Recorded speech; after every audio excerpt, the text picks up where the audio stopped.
Corruption is often seen as a distant problem, a story for the newspapers. But what happens when it infiltrates the highest levels of government? What happens when two former presidents become the masterminds of financial crimes? Today we're going to be talking about the Odebrecht corruption scandal in Panama, exposing how two former presidents, Ricardo Martinelli, who served from 2009 to 2014, and Juan Varela, who served from 2014 to 2019, allegedly funneled millions of dollars through a web of shell companies and international networks. Odebrecht, the Brazilian construction giant, admitted to paying over $700 million in bribes to secure government contracts across all of Latin America. Panama was one of the epicenters of this scandal. Many investigations have revealed that over $100 million were laundered through Panamanian and offshore accounts. This is a textbook case of transnational corruption.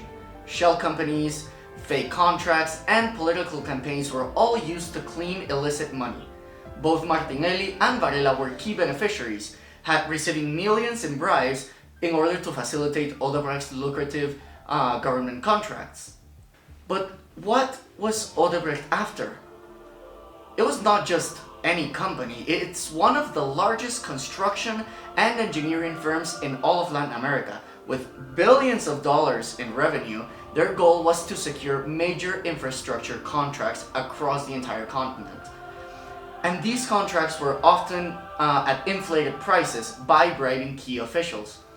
In Panama alone, Odebrecht was awarded contracts for major projects such as the expansion of the Panama Metro and various other highway constructions. But how did the money flow? Financial records indicate that the bribes were funneled through a network of offshore accounts and companies in tax havens like the British Virgin Islands and Switzerland before reaching Panama. These companies provided a veil of secrecy, shielding illicit transactions from authorities. To fully understand the mechanics of corruption, let's break down some key terms. First of all, what is money laundering?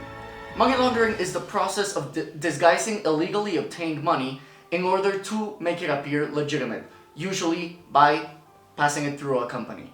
And one of these types of companies are known as shell companies. These are businesses that exist only in paper, with no real operations. They're used often to hide financial transactions.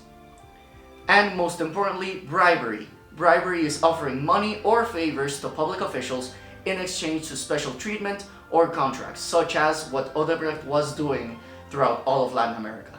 These techniques were at the heart of the Odebrecht scandal, allowing billions of dollars to flow undetected for years. Y particularmente el delito por el cual se le acusa a esas personas. Muy bien. El delito es el delito de blanqueo de capitales. Y existen tres ex servidores públicos que también se les está recomendando el llamamiento a juicio por el delito de corrupción. ¿Van a ser llamados? Ya fueron llamados a juicio en la vista fiscal. ¿Qué procede luego? Sí, ya inmediatamente, entonces el que tiene que hacer la convocatoria ya pasa entonces al órgano judicial que haga las convocatorias para la audiencia. The consequences of this corruption are immense. Infrastructure projects in Panama suffered, economic equality worsened, and public trust in democratic institutions eroded greatly. The Panama Papers and other leaks have further exposed how corruption is embedded in the country's financial system. Odebrecht's corruption case is a wake-up call. Will Panama break free from this cycle, or will history repeat itself? The answer lies in the choices that we make as a society. Thank you very much.